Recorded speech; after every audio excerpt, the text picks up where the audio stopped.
Oke, pemirsa, kami sekarang bersama komunitas pecinta sejarah Nganjuk atau Kota Sejuk. Kali ini tidak lagi mengadakan penelusuran situs, melainkan penyelamatan sumber mata air Banyudono. Ini masih masuk wilayah desa Ngadiboyo, Kecamatan Rejoso. Lokasi ini ada di belakang kami. Dari jalan utama ini sekitar 50 meter. Di belakang saya ini memang ada sumber mata air yang mulai kritis, sehingga Kota Sejuk seperti biasa selalu mengadakan penyelamatan sumber mata air di objek wisata, di situs, di bantaran sungai yang ada di Kabupaten Nganjuk. Hanya saja untuk hari ini kami fokus pada penyelamatan sumber mata air di Banyudono.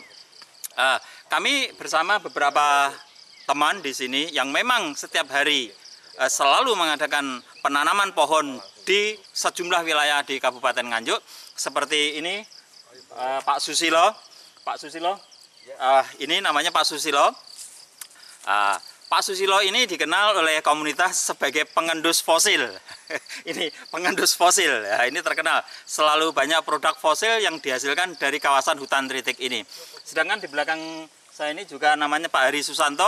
Dia dikenal sebagai penentu titik sumber mata air yang perlu diselamatkan. Dan kami juga bersama pegawai dari Perhutani dan kelompok Kota Sejuk yang lain yang nanti akan bersama-sama mengadakan penyelamatan sumber mata air. Ini namanya Pak Wardoyo, ini dari Perhutani. Ini juga intent untuk membantu untuk mencarikan titik-titik di mana sumber mata air itu harus diselamatkan, sehingga kami terjun untuk mengadakan penyelamatan. Ikuti terus perjalanan Kota Sejuk untuk penyelamatan sumber mata air. Tinggalkan anak cucu kita sumber mata air, jangan tinggalkan sumber air mata. Ikuti terus perjalanan Kota Sejuk untuk penyelamatan sumber mata air di seluruh kawasan Kabupaten Nganjuk.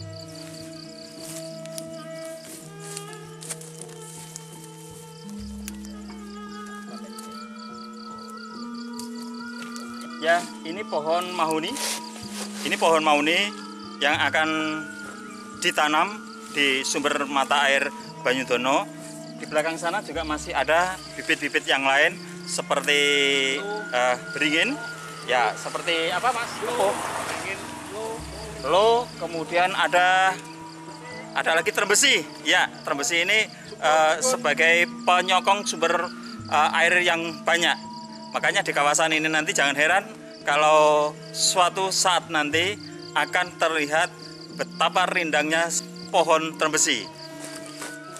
Ini teman saya Pak Heri sedang berkemas-kemas untuk membawa bibit menuju sumber air Banyudono.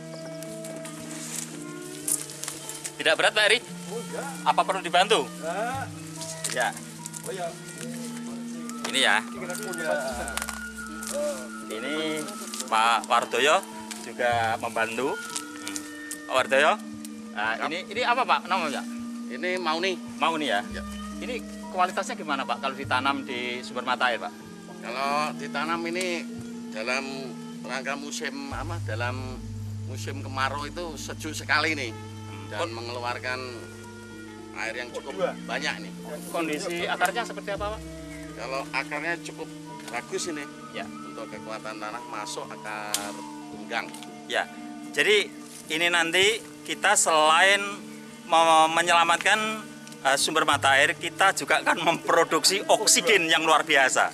Jadi Kota Sejuk itu hebatnya adalah memproduksi oksigen, karena kondisi hutan yang ada di Kabupaten Nganjuk ini dari hari-hari mengalami penurunan, sehingga perlu untuk diselamatkan, perlu untuk dipulihkan. Siapa lagi kalau bukan kita? Gitu Pak ya? Siap. Semangat. Ini saya akan bertanya kepada si pengendus fosil terkenal di Kabupaten Nganjuk. Pak Sus, semangat Pak Sus ya? Ya. Semangat Pak Sus. Ini membawa bibit apa Pak Sus? Ini ada sukun, ya, ada trembesi, ada kepuh yang nantinya kita tanam di sekitaran sumber mata air. Karena kepuh dan subur, sangat bagus untuk. Yang kepoh itu yang mana, Pak? Kepoh itu ini. Oh, Ini kepoh. itu pohonnya seperti apa, Pak? Nanti kalau sudah tumbuh? Ini pohonnya bisa besar dan mudah besar. Itu ya. Dan ini sangat efektif sekali ya. Ini tadi membawa berapa bibit, Pak? Sekitar 150 total. 150 akan ditanam di lokasi ini. Ya, di lokasi sumber mata air Banyudono. Sebenarnya kondisi sumber mata air sementara ini seperti apa?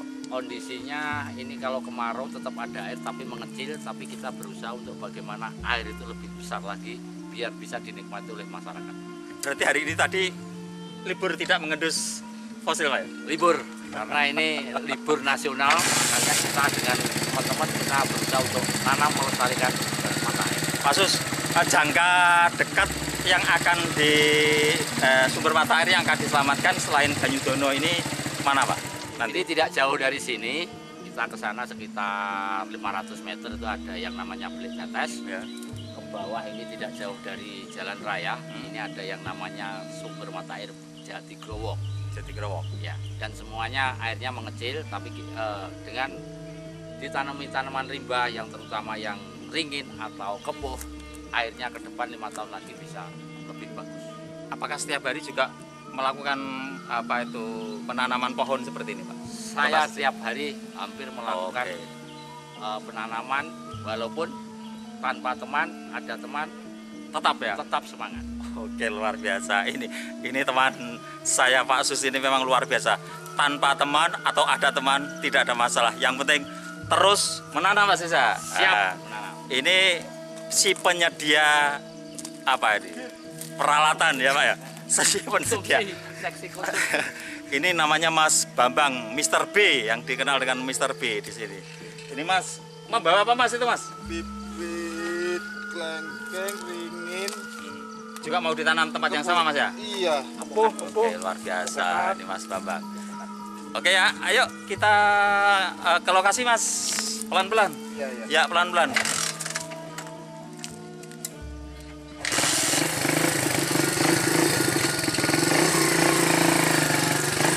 Ya, ini kita sedang menuju ke lokasi di mana titik sumber air yang akan ditanami beberapa jenis pohon. Hari ini nanti mudah-mudahan tanaman yang akan kita tanam di lokasi ya akan berhasil dengan baik, tidak dibakar oleh masyarakat. Ini yang menjadi momok bagi semangat kami, karena tanaman setelah tumbuh itu dibakar atau dirondap atau bahkan dicabut. Nah, ini yang membuat kami ini kadang-kadang pesimis untuk melakukan bagaimana menanam pohon ini agar pohon ini cepat tumbuh kemudian bisa menghasilkan oksigen yang luar biasa, tapi kenyataannya di lapangan tidak demikian. Ini mudah-mudahan ada kesadaran dari masyarakat untuk tetap menyelamatkan bumi kita agar tetap sejuk dan indah, luar biasa. Ayo.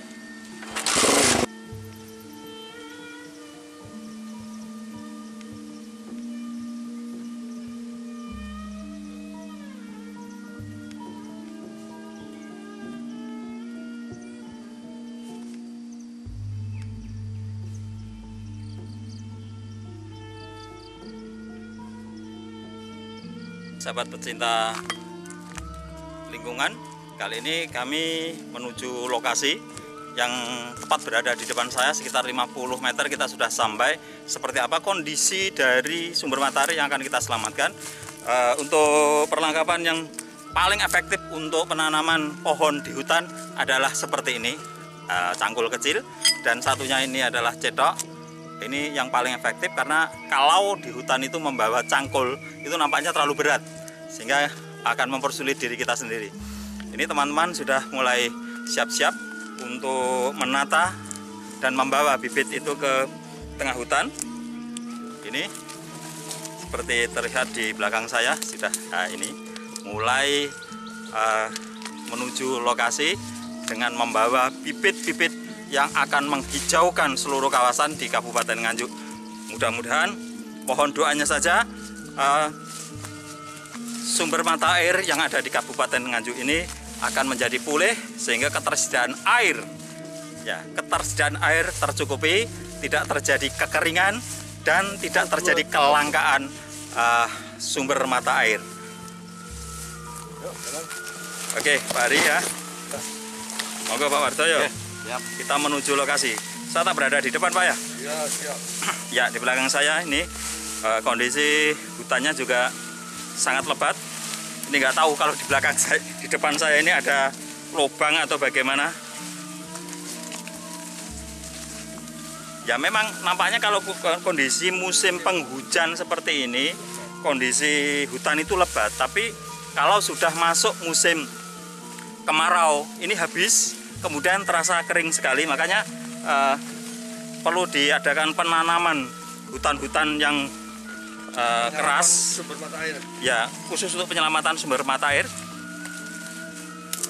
Sehingga tanamannya itu butuh tanaman perindang Pak ya, yang banyak menyerap dan menyimpan sumber mata air. Lokasinya di mana Pak? Ada di... Oh masih di bawah Pak ya? Jalur dulu Pak. Hati-hati. Ya, kita masih menunggu si penunjuk jalan karena tanpa guidance ya yang bisa menunjukkan lokasi hutan kita akan tersesat nanti. Pak Eri, setelah ini kira-kira kita akan mengadakan penanaman hutan di pohon di mana Pak? Di sini kan ada sekitar 3 titik. Nah, 3 titik ya. Terus sebelah barat lagi ada kayu growong istilahnya ya. Jati growong. Jati growong ya. Ya, sama agak sana sedikit ke barat ada namanya beli tetes ya. Beli tetes ada. Monggo Pak Wardoyo langsung saja Pak. Ada 3 titik. Pak Wardoyo, monggo langsung saja jalan. Jadi penunjuk jalan Pak.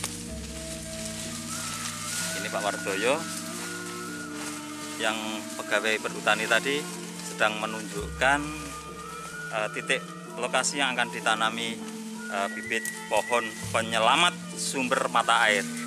Nganjuk akan menjadi hebat oleh Kota Sejuk. Kota Sejuk ini memang luar biasa.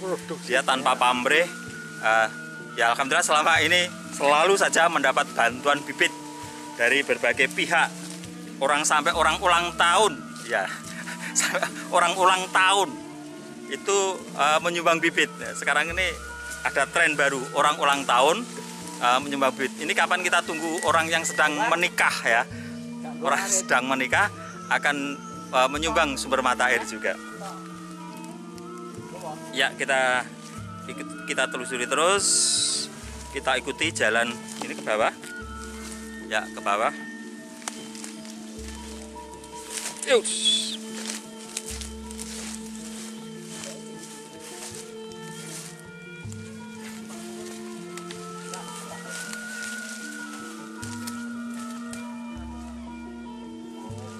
Mana Pak? Di bawah sana? Masih ke bawah ya? Kita turun. Oke. Ya, ini kita mencoba untuk mencari jalan karena jalannya penuh semak belukar, sangat lebat sekali. Kalau kita tidak hati-hati ya bisa melorot sampai ke sana.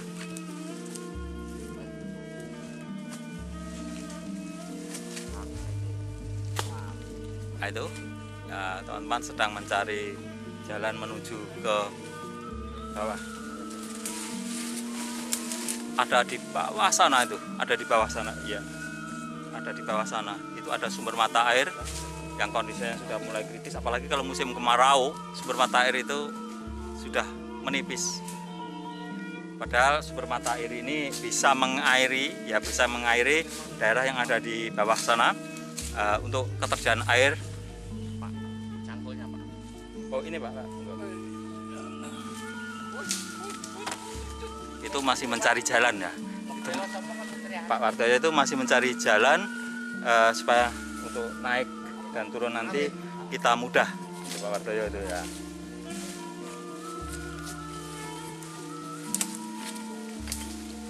Itu sedang mencari Ini pengamanan sumber mata air. Ini mungkin kita lebih baiknya ini juga untuk tebing ini bambu beton. Kanan kiri tebing, tangan bambu beton juga bagus. Keistimewanya apa kalau bambu beton? Bambu beton itu penahan tebing yang longsor. Akarnya bagus, tebing yang longsor itu bisa tertahan oleh bambu beton. Jernih air. Berjernihnya air juga bagus. Soalnya kan di tanaman ini kan hanya tanaman produksi aja. Oke ya. Ini ada ide baru untuk menyelamatkan sumber mata air ini ditanami dengan bambu petung. Karena situasi Kalau pada saya arit. sumber mata airnya kan curam istilahnya. Curam. Gitu ya. Karena curam itu Pak ya. Ya, tebing kanan kiri harus disamakan juga untuk menyelamatkan mata airnya. Apa pengaruhnya agar tidak longsor Pak? Iya, betul sekali. Ini memang tebing ini terlalu curam Pak ya. Iya. Terlalu curam sehingga kalau tidak disokong dengan tanaman-tanaman yang kuat ya sebagai penyangga tanah yang akar-akarnya bisa menyekram tanah dengan baik, maka ini akan terus terjadi longsor, akhirnya menggenangi sungai yang ada di bawah sana.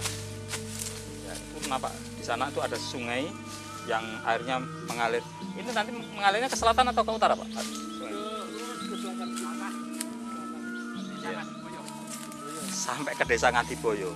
Jadi desa Ngadiboyo ini banyak disuplai air dari sungai ini.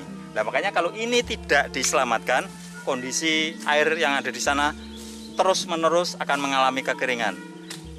Lagi-lagi yang disalahkan siapa? Pemerintah kan? Nah, ini. Makanya kita jangan selalu menyalahkan pemerintah, sedikit-sedikit menyalahkan pemerintah. Ayo kita coba untuk menanam agar kondisi alam ini berimbang, kondisi alam ini kembali pulih sehingga kondisi udara juga sejuk, ketersediaan air tercukupi, kita akan menjadi sehat.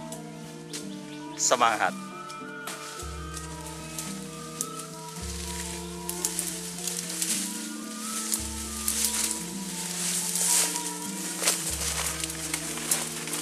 Penginjilan.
Ya, ini saya akan menanam beringin. Ini sangat cocok sekali kalau ditanam di tepi sungai, di dekat sumber mata air. Beringin ini selain terem besi, beringin yang paling bagus. Ini akarnya sangat menyekram kuat, sehingga tanahnya tidak mudah longsor. Kalau sungai ini banyak ditanami pohon beringin seperti ini, ya nanti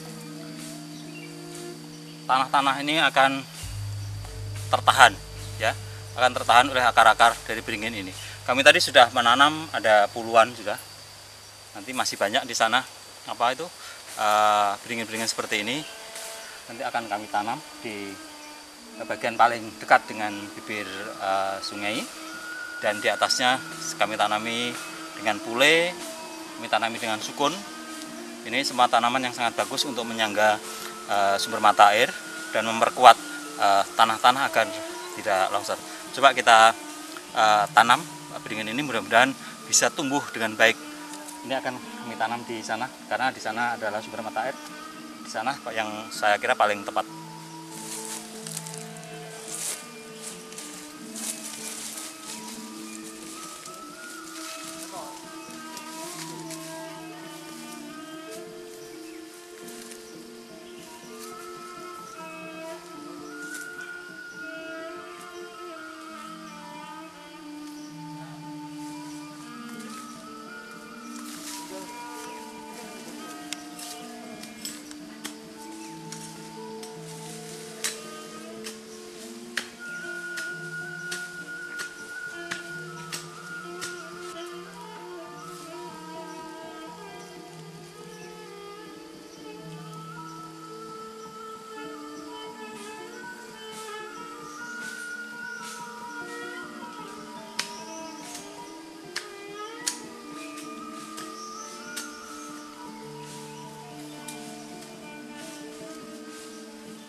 Ya, baru saja kami telah mengadakan penanaman pohon di Sumber Banyudono. Sedikitnya ada 150 bibit ya yang kami tanam di sepanjang bantaran sumber mata air Banyudono tadi. Ini saatnya kami melepas lelah ya dengan kebiasaan kami. Ya, kebiasaan kami adalah membuat kopi. Ini kopi, tapi cara memasaknya unik. Karena kopi dicampur dengan gula, langsung diaduk dengan air, langsung direbus seperti itu. Istilahnya Pak Susilo itu dikotok. Nah, ini baru, ini kondisi di hutan ya memang seperti ini, tapi mempunyai nilai keunikan, mempunyai nilai keindahan tersendiri, manakala kalau ini dilakukan setelah kegiatan menanam pohon.